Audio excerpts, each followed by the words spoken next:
बताए के मरले बाई ऐसे मुअली के मार कौन उन्नतिया हते यार बोलो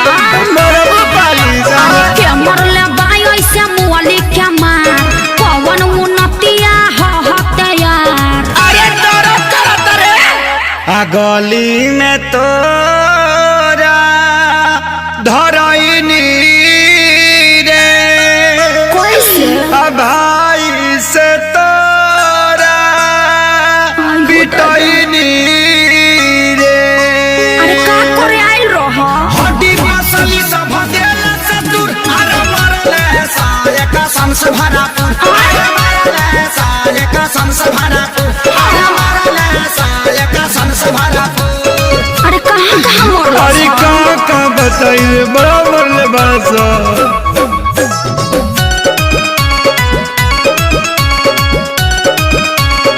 मुँह खोला होट बलेटवा खिया दी अब नया राजा हरदी पिया दी। 45 मरद नहीं झरला पानू न गारा बात मीठा मीठा जानी कारा।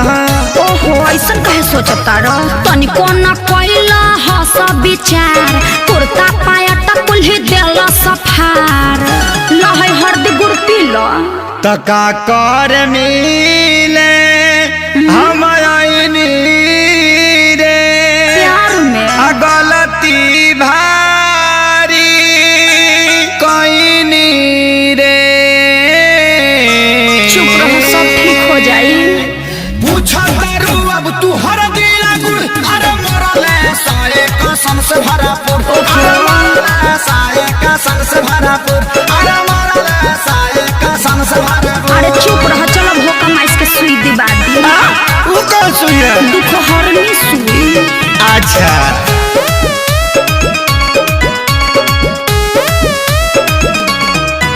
मरल सन जैसे मारे कसाई पापी हो बड़ी बड़े सभाई जनता रे खेसारी सभन के सब खेला है बचन के माने के नहीं मोहब्बत में हार ठीक नहीं कोइला सभाई हमार। अरे हेंगा कोई मारेला अरे इज्जत अपन हम लुटैनी रे आ सोनू के बात में पड़क गईनी रे। रहे के बायब तो तोरा से दूर अरे मरले साले कसम से भरा। अच्छा चुप अरे मरले साले कसम से भरा अरे मरले साले कसम से भरा। अरे बाप रे बाप दर्द होता। अरे लावा अमर लाता के पाता साट दी।